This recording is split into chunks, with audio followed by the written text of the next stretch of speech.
Chers Gaulois et Gauloises, notre mission de ce soir, toujours, Gaulois Mobondo, toujours. Chez lui ici, la matière, c'est Ferregola, Jésus de Nyon, c'est Nika Boronine, l'impérateur de la rumba congoliano.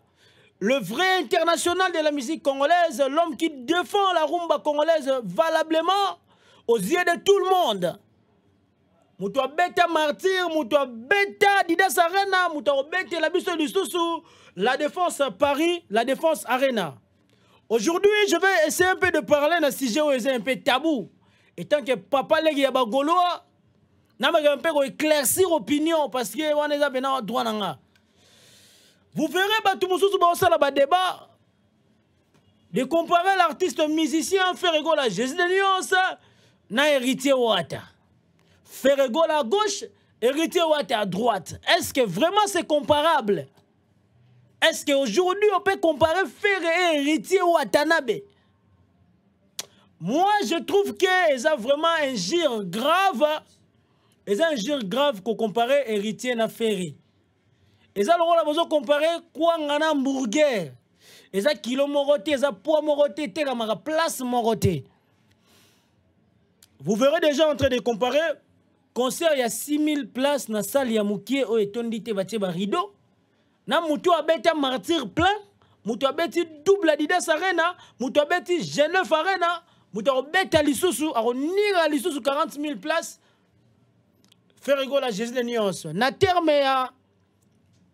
il y a chant. Ferregola, c'est déjà mbiaga na chant. Pourtant, vous Ferregola, vous avez musique à BCBG.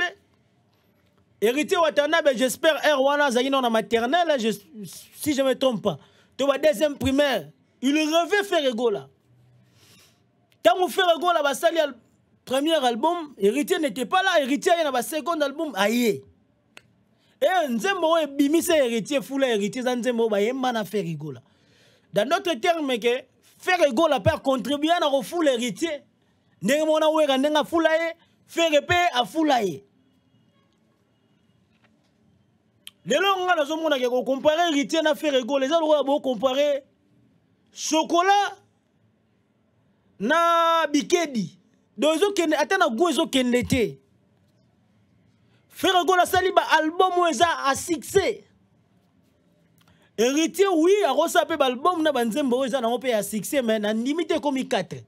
Na limité comme 3.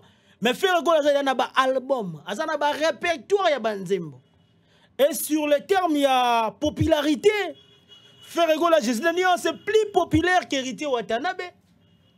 Ferregola a des Gaulois, des vrais Gaulois, des soldats.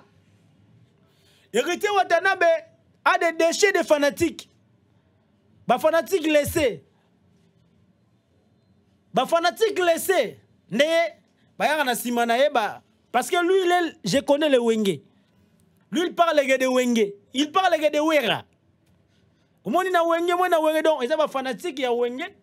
Ne ya commis ça, ba spiritas. Mais en réalité, na terme, on a la populaire. Ferregola est plus populaire. Au niveau Congo, niveau Afrique, niveau monde entier, Ferregola a des chefs-d'œuvre par rapport à Ouatta. Comme conseil, mais si je connais le Wenge, héritier Ouatta, tu dois te concentrer sur ta carrière. Comment on a été le rôle à critiquer Ferre, soit que le bras de fer na Ferre. Nego sala yo za la grande na musique. Moi je trouve que ça le grand T. Il faut ça l'effort au talata nenge Fabrigas ça doit kende na makambo. Ozwata Fabrigas exemple à suivre. Olanda tan nenge Fabrigas azo kende. J'espère que go sungo mingi na carrière parce que oza jeune talent. Héritier oza non jeune talent. Ozo luga succès. Il faut pour na ba jeune talent. Pour na pouvoir faire ça le rôle là. Vous avez la bras de fer, vous avez la bras de fer na libende. Réponse sur moi aux déjà.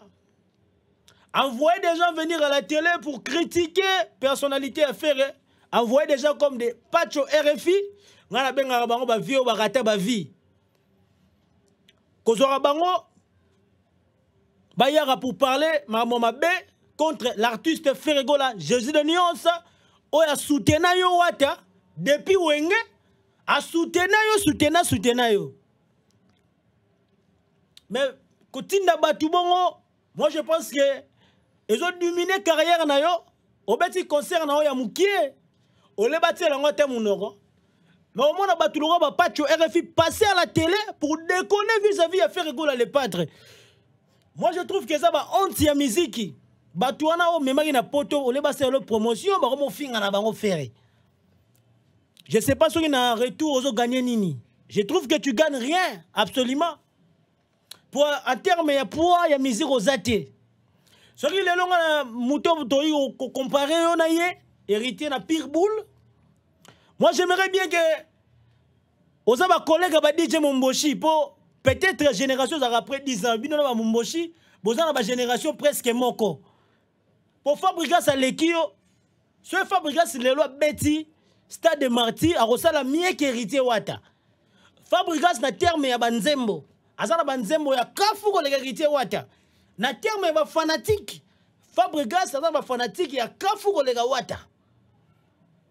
Là, je vois que je suis trop clair par rapport à la carrière, à l'expérience. Il y a Rosala leader. Et ça, que je connais le Wenge. Oh, bisona Wenge.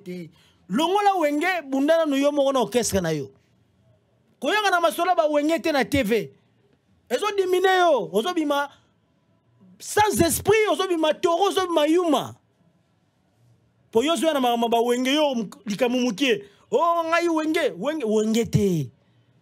Le Fabregas carrière na ya bimisi ba bina filé, abimisi ba Patrick Beckham, abimisi ba musicien belé, abimisi na ba danseuse, o ba rumba star. Ozo senti pena que artiste azo bosser pour na carrière na ye. Jamais au moins la Fabregas de la TV dire que moi ni biso na ba Wenge, je connais le Wenge. Non. Mamba bon au moins ngora na message, je connais le Wenge héritier wata. Et ngazo salanga pasi, comment na batu na yo bazo linga ba comparer na ferry. Pour na ngeze injure grave. Parce que wata yo mo yebi ke yo ndenge faire aza boye faire aza parmi ba rêve na yo yo rêve faire faire atikala ko rêver yo te peut faire a rêver yo jamais na terme marambutu. En tout cas vraiment wata tala carrière nos jeunes talents bandisika lukana nous visibilité yo ça na problème no ya visibilité oyebanité so oyebano yebani kana bakina wa oza artiste mo oza ata na Côte d'Ivoire au sala plainte na Côte d'Ivoire. Tu n'es pas connu. Donc fais vraiment l'effort, il y a vendre sa staff technique na yo. Faut arrêter ces conneries là. Parce que tant yo tin darabatu no ba yaka pour démarrer mon artiste et faire ego la justice de nuance. Ngapeta papa les ba Gaulois les défenseurs de tous les Gaulois. Na ko ya pena ba propos na ya makasi. Pe o eza le premier soin. Ça va continuer à tout royo. Vous verrez. Vous verrez. Pour clore cette émission, rendez-vous à Moro le 26. On a peine à Gaulois tout au mélange pio. Na Paris la Défense Arena avec Ferregola Jésus de Nyon, Sandy Kaboronina, l'homme qui chante. Je connais le Congoté. Aza interna bandal te yaza Jésus de Nyons mutaba Nyons. Donc bagolo Nyons tous à peine mobiliser. Juliana Mopongo, l'architecte Frida Choka. Ingénieur Frida Choka. Aïe, Regina. Donc Regina de longue jambe, la fille à la taille, Regina de longue jambe.